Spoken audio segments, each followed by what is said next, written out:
Sir, B510. Mr. Speaker, sir, the Government Analyst Division is the chemistry laboratory of my ministry and caters for both public and private entities. The GAD carries out the following activities: food, alcohol, and drinking water analysis, toxicological screening for body fluids to determine poisoning cases, blood cholinesterase level for exposure to pesticides, heavy metals in body fluids for industrial workers, dialysis water quality for hemodialysis unit, methadone quality for harm reduction unit, alcohol strength, sugar content in foods, samples submitted by the Dangerous Chemical Control Board for analysis of chemical content, quality control of pharmaceuticals, blood, zinc, and iodine levels. Mr. Speaker, sir, I'm informed that Government Analyst Division has been awarded the ISO 17025 2017 in 2022, which demonstrates that the laboratory has an internationally recognized quality management system in place. The Government Analyst Division is accredited by the Mauritius Accreditation Service for Food and Chemical Testing fields.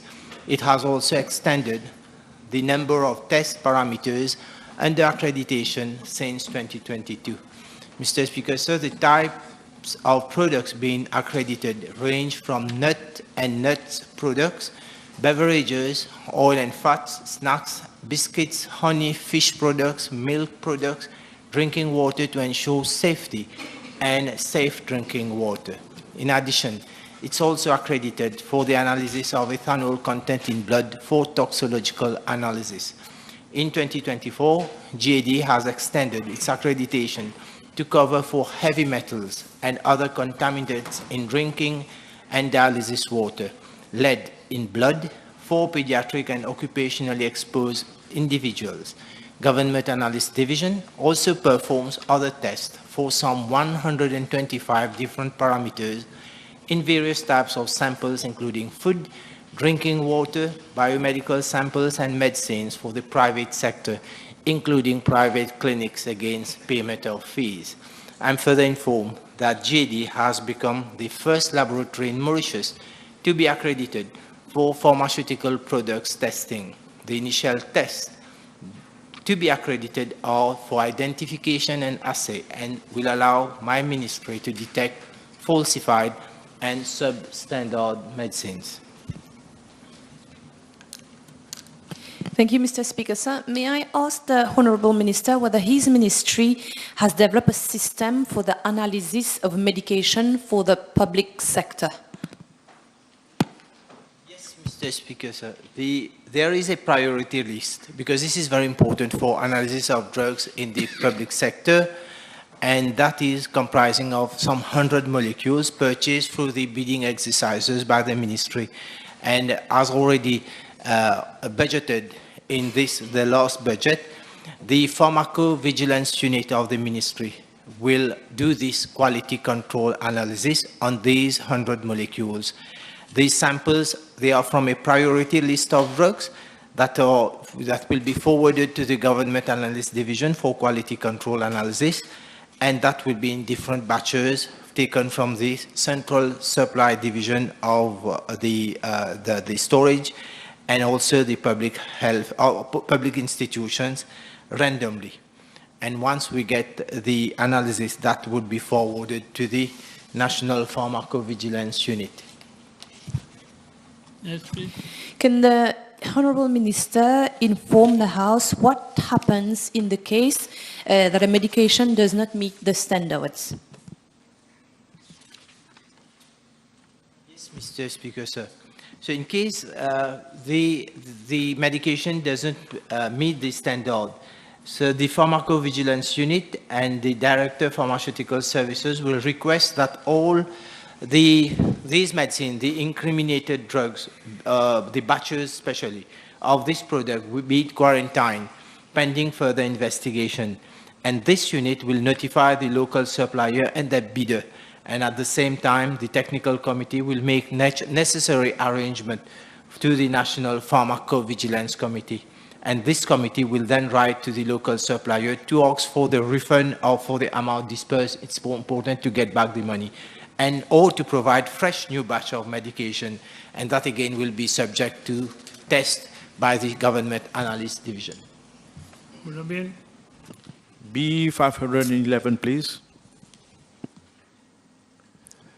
Mr. Speaker, sir, as provided at Part 2 of the Native Terrestrial Biodiversity and National Parks Act 2015, the Native Terrestrial Biodiversity and National Parks Advisory Council, which was last reconstituted in December 2022, is composed of Dr. Nadim Nazrali, Associate Professor, Faculty of Agriculture, University of Mauritius, as chairperson, and the members are Mr. K. Govin, Deputy Permanent Secretary of my ministry, Mr. K. Rauman, Director, National Parks and Conservation Service, Mr. P. Curran, Conservator of Forest, Mr. B.Z. Bola Mukit, Rector, who represents the Ministry of Education, Tertiary Education, Science and Technology, Mr. D.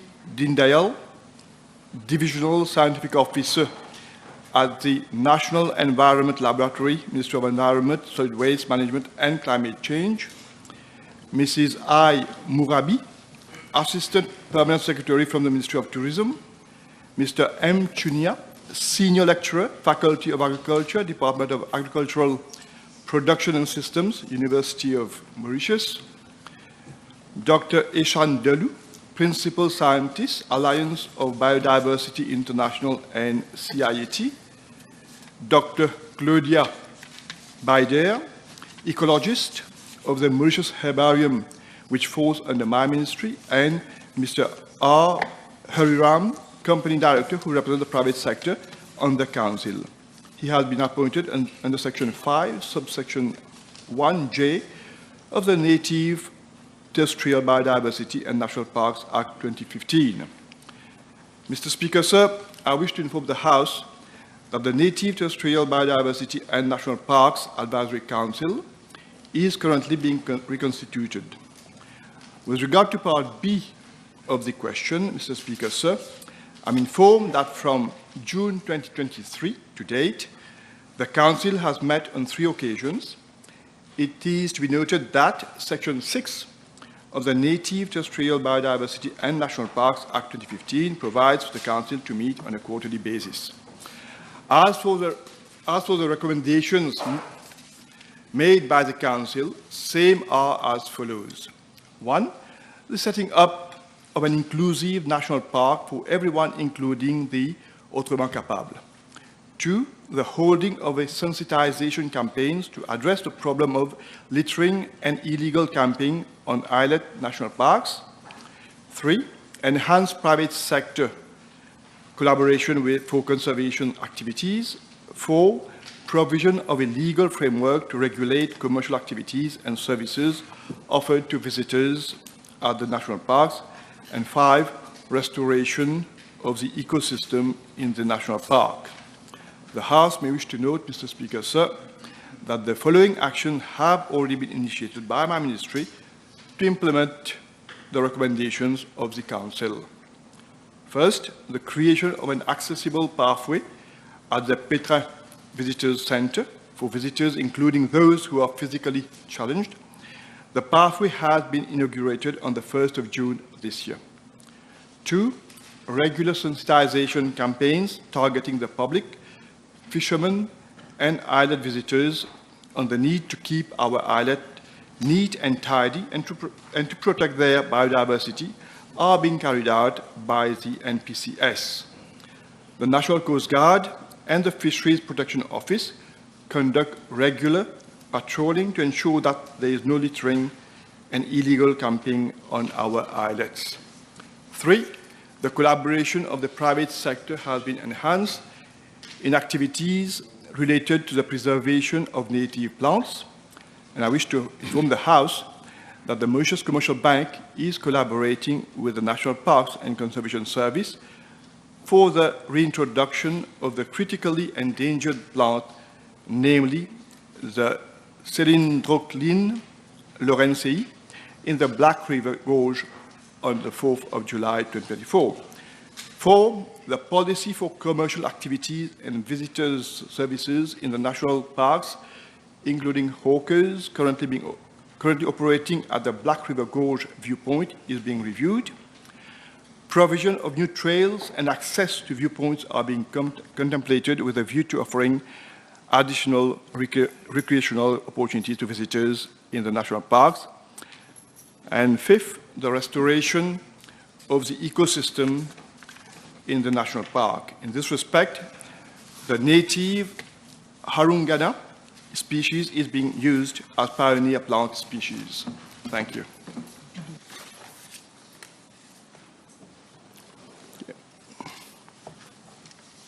Next question would be Honorable Lanctil, but I made an announcement prior to this morning. So, Honorable Minister, you are aware of my announcement. So, if you have any reply to give. With your permission, I don't know, I've got the reply already. I can answer it if you permit. Mr. Speaker, sir, I'm informed by the Municipal Council of Vakwa Phoenix that the new municipal complex at Swami Sivananda Avenue, Vakwa, constructed in the year 2012, is presently fully occupied by 13 public bodies and other non-governmental organizations.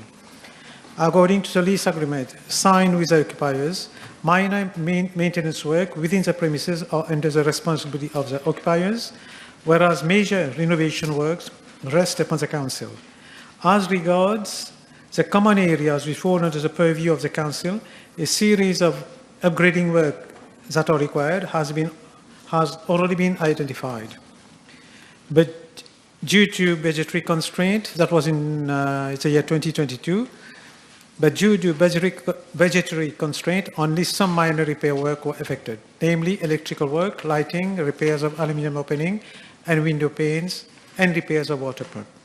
I'm also informed that the council had included its capital project proposal 2023 and 2024, the upgrading of the new municipal complex for an estimated amount of 20 million rupees, but same was not retained. Mr. Speaker, sir, on the 8th of May 2024, the Council has received financial clearance for the amount of 2 million to carry out repainting of the exterior of the building. Tenders would soon be launched and the work would be put on fast track. As regard to the operational facilities at the new municipal complex, there is an escalator and a lift. The escalator is in good working condition and is being maintained yearly by a contractor. The lift is presently not functional, and the contract for its maintenance, which was awarded to a new contractor, had to be terminated as the latter was not in a position to carry out the maintenance work due to unavailability of a key. The contract was terminated on the 24th of April 2024, and the previous contractor has been contacted to effect the maintenance work to make the lift operational. A joint site visit had already been effected by the Council as a contractor on the 30th of May 2024 to identify the defect. It has been found that the lift was defective. The spare parts are not available locally, and the contractor has already ordered for same from overseas. The repair work would then start. The Speaker, sir, as for the maintenance and cleanliness are concerned, the Council has yearly contract agreement for the following: maintenance of standby generator, cleaning services including toilet of the building, maintenance of fire alarm, fire extinguisher and air conditioning unit, and watchkeeping services. A complete survey of the building has been conducted by the Council, and the following work needs to be undertaken as a matter of urgency at an estimated cost of 10 million rupees. Waterproofing work, repair of false ceiling, repair of aluminium openings, and painting of the interior of the building. The Council has submitted a project proposal and same is presently under consideration. I move to the next question. If you have further questions concerning, please, I am talking. If you have other questions to ask, you may raise it personally with the Minister or to the Municipal Council or during adjournment time. I already made an announcement on that. Meet me in my office you will take cognizance of the announcement. I don't have to discuss with you. So I move to the next question, Honorable Itu. Thank you, Speaker, sir. B513. Mr. Speaker, sir, I'm informed that the All Area Health Center at QPIP required improvement as there was no sufficient space for proper service delivery, no appropriate storage facility, there was leakage and dampness problem at the pharmacy, and landscaping works were required. During the budget vote for financial year 2020-2021, the project was included under the Public Sector Investment Program for projects under preparation by my ministry. After facing a 2 years delay in project preparation and design due to COVID-19 pandemic in October 2022, the MNICD provided the final design, bidding documents, bill of quantities, and cost estimates for the project. On 31st January 2023, the Ministry of Finance, Economic Planning and Development confirmed funds to implement the said project.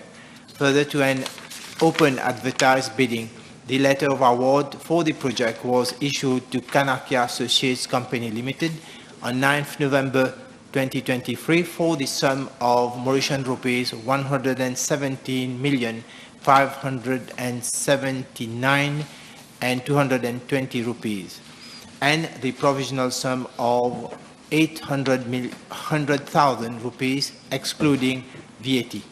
Mr. Speaker, sir, the handing over of site to Kanakia Associates Company Limited was made on 8 February 2024, and work started on 22nd February 2024. The progress of works is 15%, and the duration of the project is over a period of 730 calendar days. That is some 2 years. Thank you. Thank you, Speaker. Second, Honourable Minister inform the House as to what are the services that will be provided in this area health centre of QPIP. Thank you. Mr. Speaker, sir, all the services that have been provided in the past, that is general consultation, antenatal care, vaccination, the NCD clinics, and in addition, the services of specialists will be provided at the new center because there will be more consultation rooms to provide these services. Next question. B514. Speaker, following your announcement earlier, should I reply this question or we can take it afterwards? For this time, you can answer the question, but short answer, because I've already given an announcement. Thank you, Mr. Speaker, sir. Mr. Speaker, sir, I wish to apprise the House that presently there is no specific project pertaining to the construction of a new parking area behind the existing market fair at Vakwa, and same will be integrated in the new modern urban terminal project. Since we are not in a municipal council right now, there is no supplementary question. No, you don't have... No. I am not allowing any supplementary question. This is a matter concerning municipal. Can you walk out from here? Can you please walk out from here? You're obstructing me doing my work. So, let me first reply. I made an announcement this morning. Anybody who hasn't understood this announcement should come to my office. I will explain this announcement. For now, the Minister has already replied to this question. I'm not allowing any supplementary question. This is my final ruling. I move to the next question. There is no point of order. There is no point of order. My final ruling is not questioned by any point of order, only by way of motion.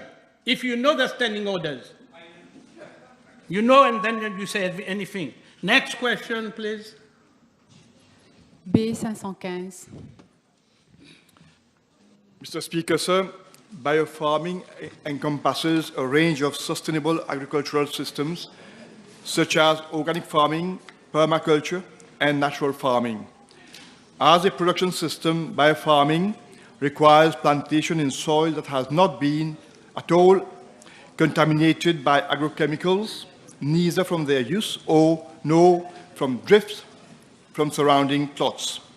Biofarming culture also requires the use of seeds that have not been treated with chemicals.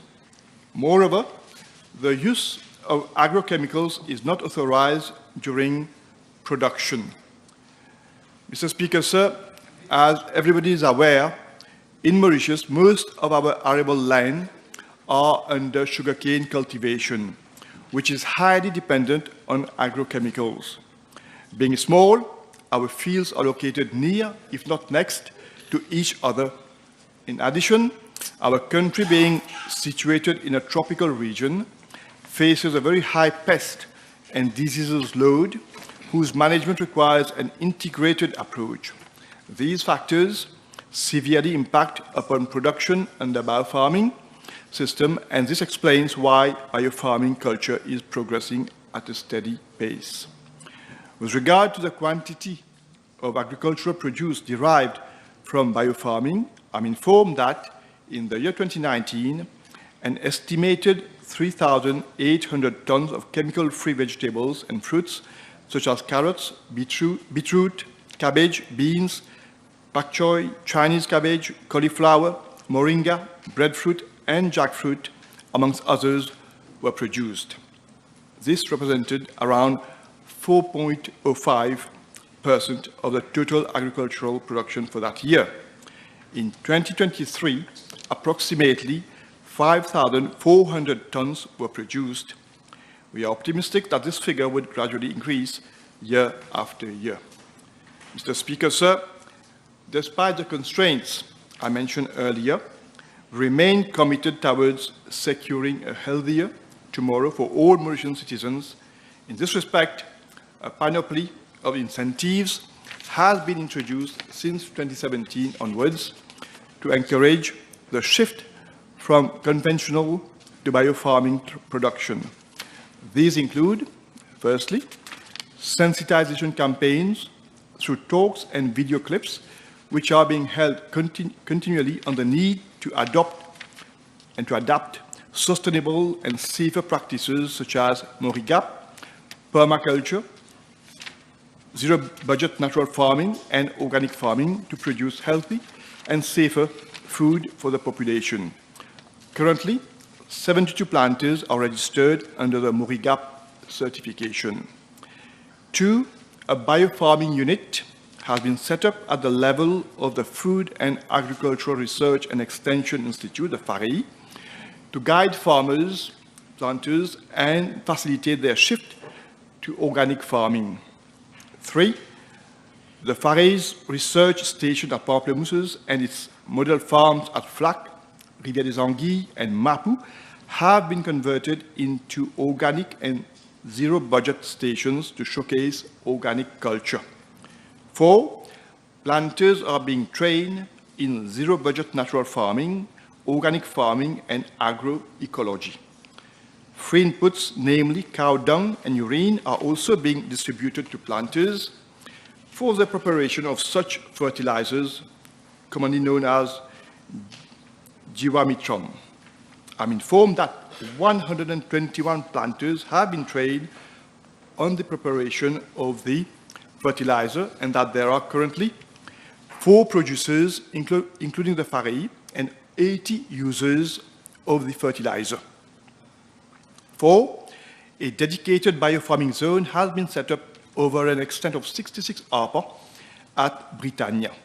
Organic vegetables, fruits, and species such as Chinese cabbages, chili, greens, banana, cassava, guava, jackfruit, avocado, and turmeric are being produced thereat.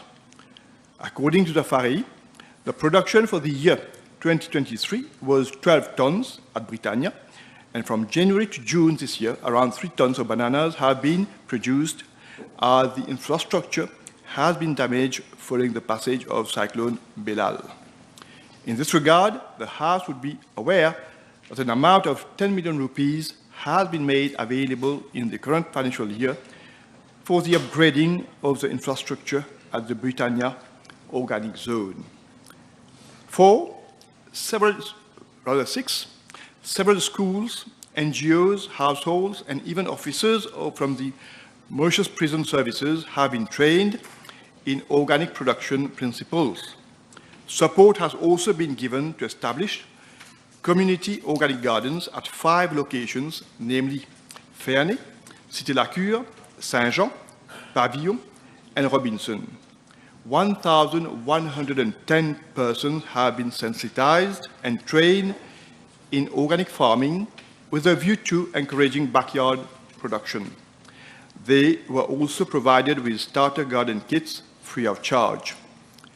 7, under the Biofarming subsidy scheme, a subsidy of up to 60% is provided to registered small planters on the purchase price of biopesticides and biofertilizers. This subsidy aims at rendering the prices of organic inputs accessible and affordable to planters, and thus facilitating the shift to organic farming. I'm informed that as at date, 908 planters have benefited from this scheme, representing a total subsidy amount of 12.4 million rupees for a total of 1,173 ARPA under food crop production. The scheme has been recently enlarged to also provide subsidies on integrated pest management solutions like baits for fruit flies with a view to further reducing the utilization of chemical pesticides. And 8, the locally produced fertilizer scheme aims to assist planters in adopting and using locally produced fertilizers, including organic fertilizers, to reduce dependency on imported fertilizers. In this respect, a 75% subsidy is provided to small planters on the purchase of locally produced fertilizers. As at date, an amount of 12.6 million rupees has been disbursed as subsidy to 988 planters who have availed of seaweeds and compost under the scheme for around 2,303 ARPA under food crop production. Mr. Speaker, sir, in the roadmap and strategic plan for the crop and livestock sectors, which was developed by my ministry earlier this year, following extensive consultation with stakeholders, including farmers, further recommendations have been made for the promotion of biofarming as a means of production. These include, firstly, the introduction of an organic agriculture bill, which would regulate the production, handling, processing, and labeling of organic products, amongst others. And 2, the amendment of the Chemical Fertilizers Control Act to also cater for organic and biofertilizers and provide strict standards on the safety, quality, and labeling requirements for all fertilizers at all stages, from production, import, packaging, and storage to final disposal. I must say, Mr. Speaker, sir, that my ministry is doing its utmost to enable and facilitate the shift to biofarming production, not only to provide our soil health, to improve our soil health, our production and productivity, but also to ensure that our population has access to healthy and safer foods. Ce gouvernement, durant le mandat précédent, a échoué à son objectif d'atteindre au moins... un objectif, je peux continuer? Il y avait un objectif d'atteindre au moins la moitié de la production locale selon les normes bio d'ici 2020. Et 4%, c'est bien loin des 50% comme objectif. Donc, peut-on savoir de l'honorable ministre si des leçons ont été tirées de cet échec, si les stratégies ont changé et si un nouvel objectif a été fixé? Monsieur le Président, tourner vers ce qu'on appelle organic farming, agriculture organique, c'est quelque chose qui prend du temps. D'abord, si on veut vraiment aller vers ce qu'on appelle purement agriculture organique, il faut qu'il y ait un vide sanitaire de notre terre. Et j'ai dit dans ma réponse que Maurice a utilisé extensivement, d'une manière intensive, l'utilisation des pesticides dans le passé. Et comme nous savons tous, la canne à sucre a été cultivée à travers le pays. Et bien sûr, c'est une culture qui utilise beaucoup de produits chimiques. De ce fait, pour pouvoir faire ce vide sanitaire, il y a un minimum de 3 ans qu'il faut respecter. Entre autres, il y a aussi un problème. Aujourd'hui, nous sommes une île tropicale, avec une superficie restreinte. Il y a des terres agricoles qui sont à côté de l'autre. Donc, il y a ce qu'on appelle des drifts. On peut avoir un planteur qui veut aller dans le système organique, mais si son voisin, lui, continue à opérer d'une manière conventionnelle, l'utilisation de ces produits chimiques peuvent venir contaminer les produits de son voisin. Tout comme si le planteur se trouve au bas d'un terrain et que le planteur d'en haut, lui, utilise les produits chimiques avec l'eau qui descend, ça emmène avec les produits. Donc, tout compte fait, il y a pas mal de difficultés à mettre en place un système pareil dans notre petite île. Mais néanmoins, avec tous les efforts du gouvernement, avec les mesures annoncées que je viens d'énumérer, on ne baisse pas les bras.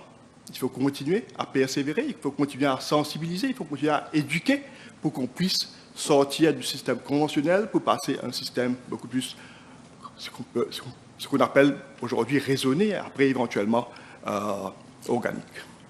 This question has sufficiently been canvassed. I move to the next question, but before reaching there, referring to his question for today's sitting, which has been disallowed. I wish to remind the House that at the last sitting I made an announcement along that line